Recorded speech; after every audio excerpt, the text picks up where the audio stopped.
Well, hey everybody, it's Josh with Retro TV One Tech, and today I'm doing a repair attempt video on this Toshiba Satellite Pro 400 CDT.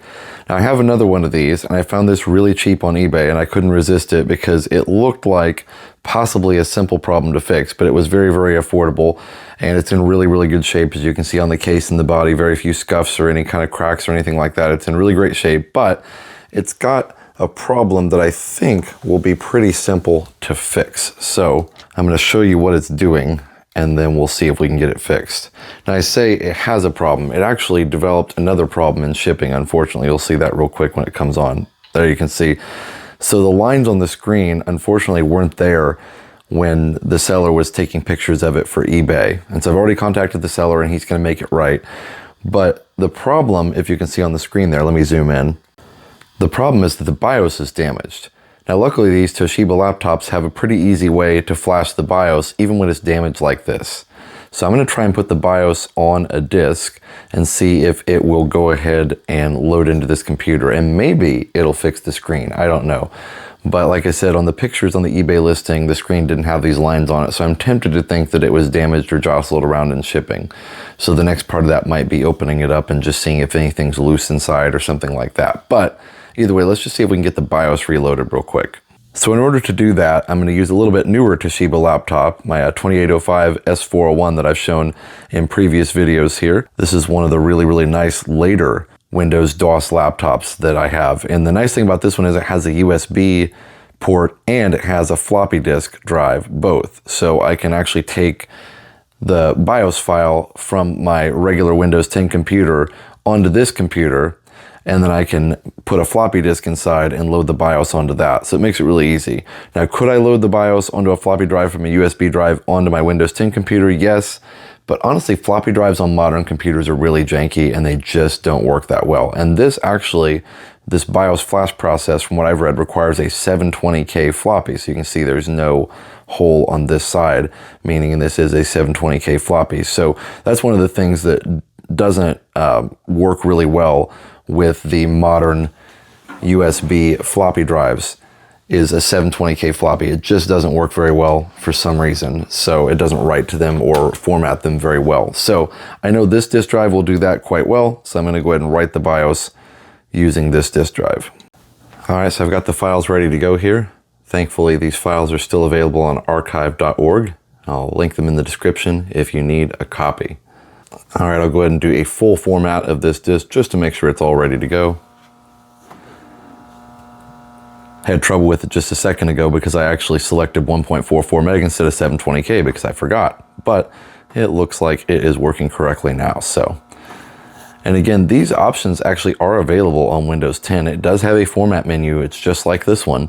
And I believe all the commands and everything are pretty much the same, but it just doesn't work very well over USB. So on these older machines, it's nice to have a machine like this. It's kind of like a Swiss Army knife of computers where you've got the kind of more modern USB port, and then you've not, I guess it's not super modern since it's been around for, over 20 years, but you've got a more modern USB port plus the floppy drive, which will read 720K and 1.44 meg disks, and you've got a CD-ROM drive. So you've got all kinds of different options to interface with this computer, and it just kind of becomes a bridge between this system and even older systems. So I've also got my Tandy 1000 TL2, which reads the 720K floppies, and it reads the bigger 5¼ inch 360K floppies. So if I ever need a 360K floppy, I can use the Tandy. So it's nice to just have different machines to write different types of disks if you need them. All right, it looks like the format is complete and was successful. No bad sectors, so that's always good. All right, so now I'm gonna go back over and create this BIOS installation disk here and see if it works. Okay, do I wanna continue? Yes. It says it failed. That's weird. I don't understand. I think I just read back there that it said it needs a 1.44 meg. That's interesting. Okay. Well, I'm going to see if I can just write these on here manually and see what happens. Okay, I think the installer was expecting a 1.44 meg floppy, so I'm just going to manually copy this over and see if this works. But from what I've read, if the BIOS is fried like the one on this computer is, it actually needs a 720K disk for some reason. So I'm just going to copy all of this over. What? confused. Whoa. Something's happening with this disk and drive bay. Let me see. Hopefully it's not like write protected or something. No, it's not write protected. These disks are just old sometimes. Maybe they're having some issues. I have no idea. All right, let me see what's going on here. Let me just try copying the README file over there real quick and just see what happens. I haven't even gotten over to the computer that I actually need to work on. Okay, that worked. The README file worked. So, okay. Don't actually even need that on there, but it won't hurt anything, I don't think. We appear to be in business now. I think that's the BIOS itself right there. Just taking the disk out and putting it back in helped. I don't know why, but that's the fun of retro computers. You never really know why.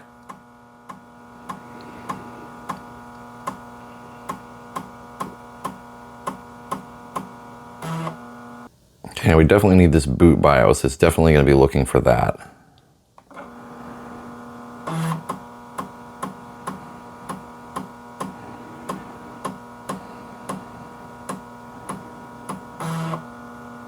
Okay, and then this, I think CHG BIOS, change BIOS, I think that's probably important as well.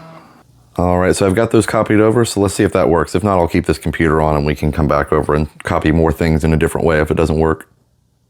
So as you can see, this Toshiba Satellite Pro 400 CDT, it does not have a floppy disk drive on the computer itself. It can be, this is what they call a select bay, and so you can take this CD-ROM drive out and replace it with a floppy, but I have this Toshiba compatible external floppy that'll hook into the side here of the computer. So all I'm gonna do is just go over here. You can see here, I'll turn it around so you can see the side. It's got a port here on the side next to the serial port is a floppy port. So I'm just gonna go ahead and connect that. I need to connect it before it starts, just so that it recognizes it as a bootable device.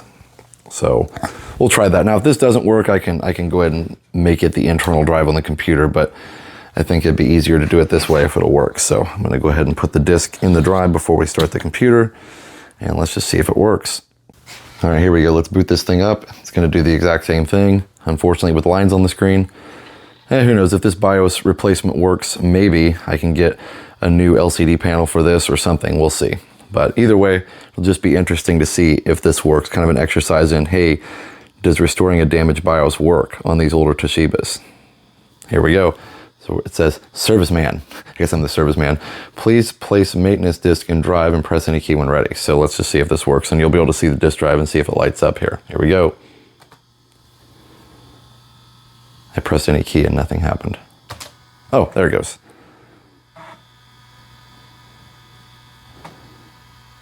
It's doing something.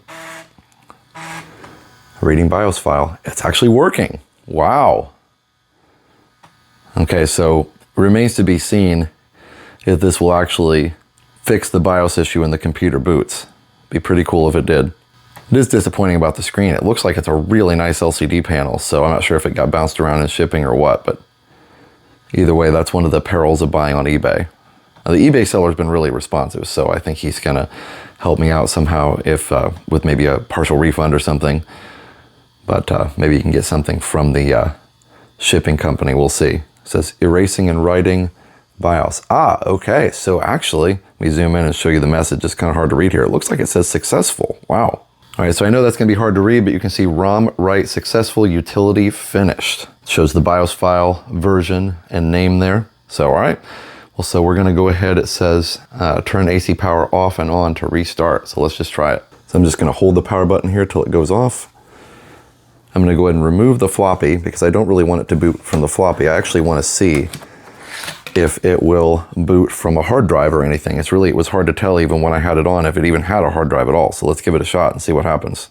All right, so moment of truth. This will determine if our BIOS reflash was successful. Here we go.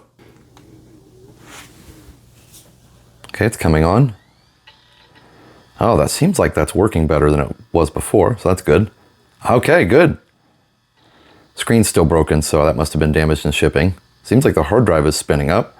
Okay, bad RTC battery. We knew that that would happen. That's normal. So we're gonna hit F1. And actually that would do that after a BIOS flash anyway. Well, that's interesting. What just happened? I hit F1 to go into BIOS and nothing happened. Okay, still on. was like, that's what it's supposed to do, but then it didn't do anything. Weird. This may end up just being a parts machine, but you know, wasn't that expensive, so it's got a really nice case. All right, let's give this another shot here and see if we can get it working. I'm gonna turn it off and back on. Let's just see what happens. Okay, still booting up, so that's good. Didn't immediately go to the BIOS error. Okay, check system, then press F1 key, yep. But it's like powering it off now. I have no idea what's happening there, so that's weird. I've never seen that happen before, where it just totally powers it off when the BIOS image is trying to be loaded there with that, like there's that checksum on the BIOS, and it just kind of like completely kills it. So that's really weird. Not sure why that's happening. The screen definitely works. The hard drive seems like it's working, but it won't load the BIOS screen. That's what's just so bizarre.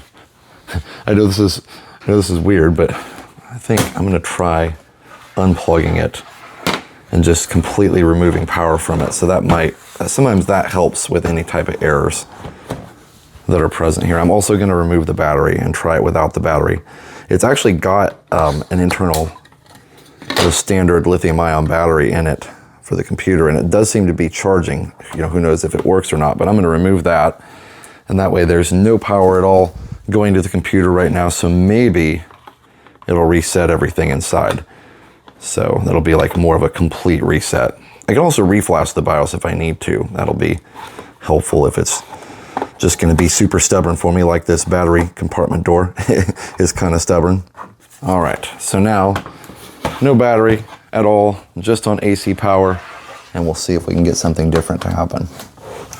This might be an exercise in frustration, but these retro computers, you know, it's just kind of how it goes sometimes.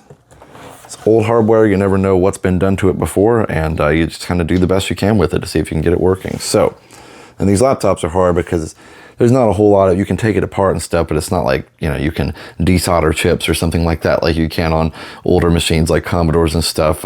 It's just, everything's so tiny, it's hard to work on it. But let's give it one more shot and see if we can get something going. If not, I may try and reflash the BIOS. Okay, so it's turning on, so that's good. Okay, it's doing kind of the same thing. It does look like it's been reset. It didn't boot or didn't beep or anything, so that's interesting. Bad checksum, CMOS, check system, then press F1.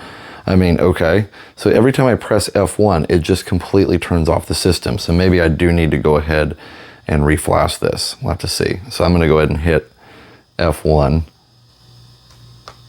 Oh, it worked that time. Okay, I don't know why that worked. I do wish the screen was working. That's really frustrating. All right, let's just see. Sometimes on these Toshibas, changing the power mode sometimes will change what the display does. So let me just see if I can do that. Nope, that just dimmed it. Okay, so yeah, this LCD unfortunately is damaged in shipping. That's sad because it looks like it would have just been perfect. All right, so I'm gonna hit end and save, and hopefully it'll just boot. We'll see what happens. Okay, it's doing a memory test. Yay. Look at that. Might be back from the dead. Let's see how much RAM it's got. It's kind of hard to see there. This definitely had a RAM expansion. I think standard is 16 megs in this system. Let me zoom in just a little bit so you can see better. Okay, so 40 megs of RAM. So it's definitely got a RAM expansion. 24 meg expansion maybe? Invalid system disk. Replace the disk, then press any key. That could mean that the hard drive is bad. It sounds like it's spun up. It's definitely trying to boot. So now I guess the next step then would be to go ahead and get an MS-DOS boot disk and see if I can just boot the computer using the external floppy and, you know, see if there's anything on drive C at all. It might just be wiped. It sounds like the hard drive is working. It might just be wiped. So let's try that real quick. All right, so I've got the floppy disk reconnected over here, and I've got a boot disk in the drive. Computer is off. I'm gonna try and power it back on and we'll just see what happens.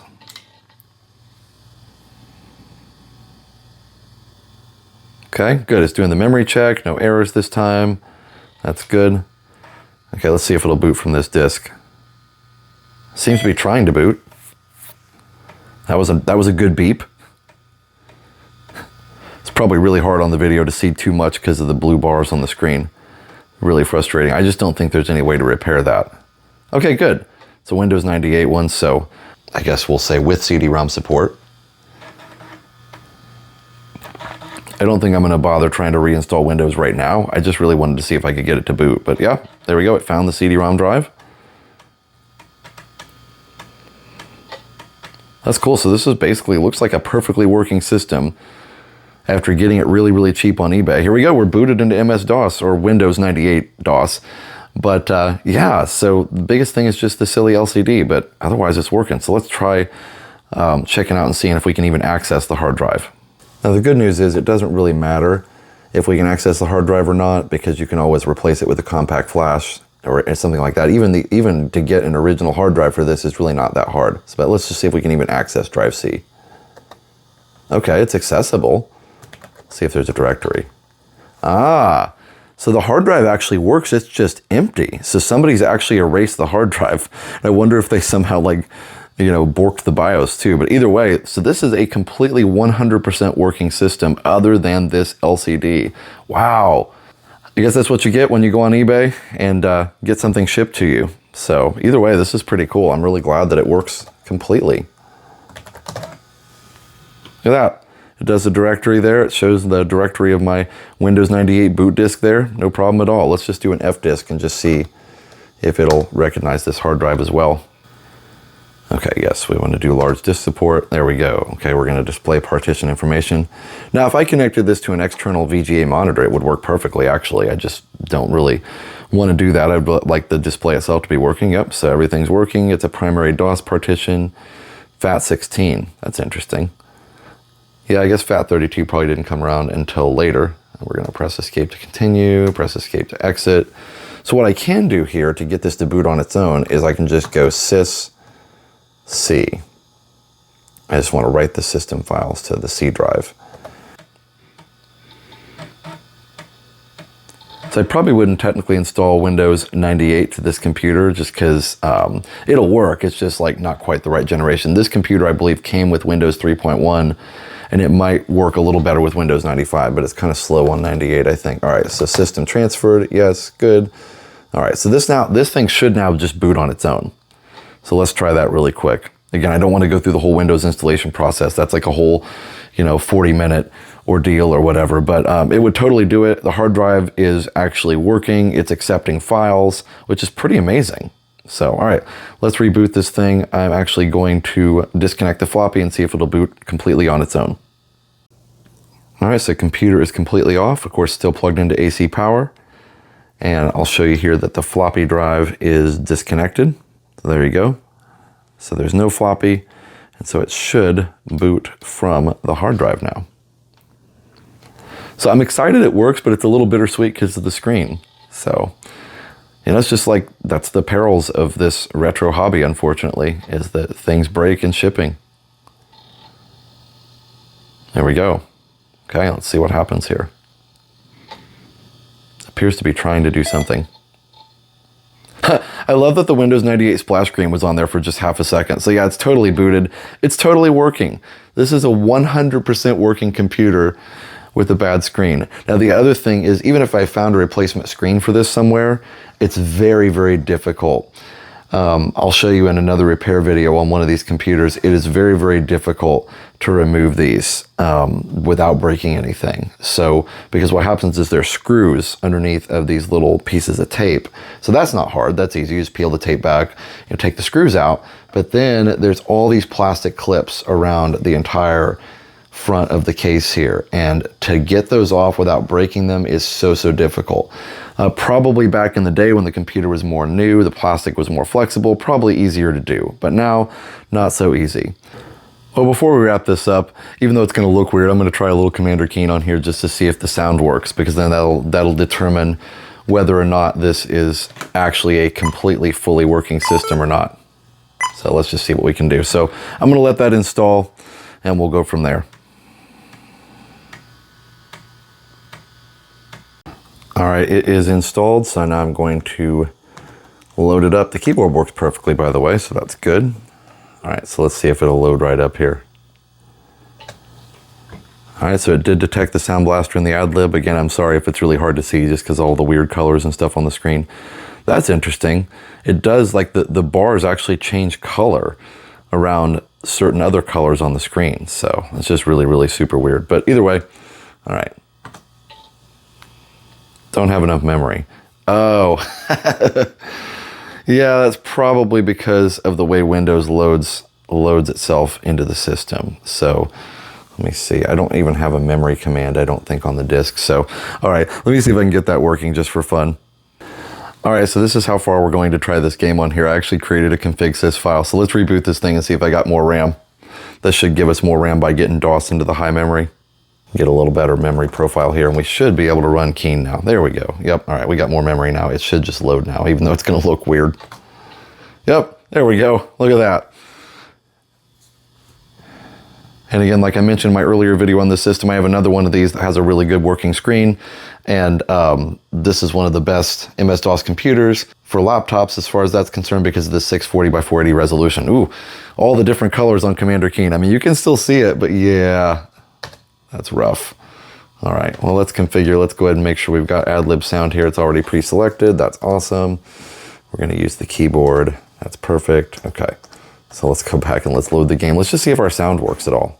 I heard the beeps, but I don't know if actually the sound works. Sure does. Sounds incredible. It's got this little speaker down here. Let me move the camera back a little bit. It's got this little speaker down here in the front. One tiny little speaker. Sounds excellent though. This is probably really hard to watch, but it works.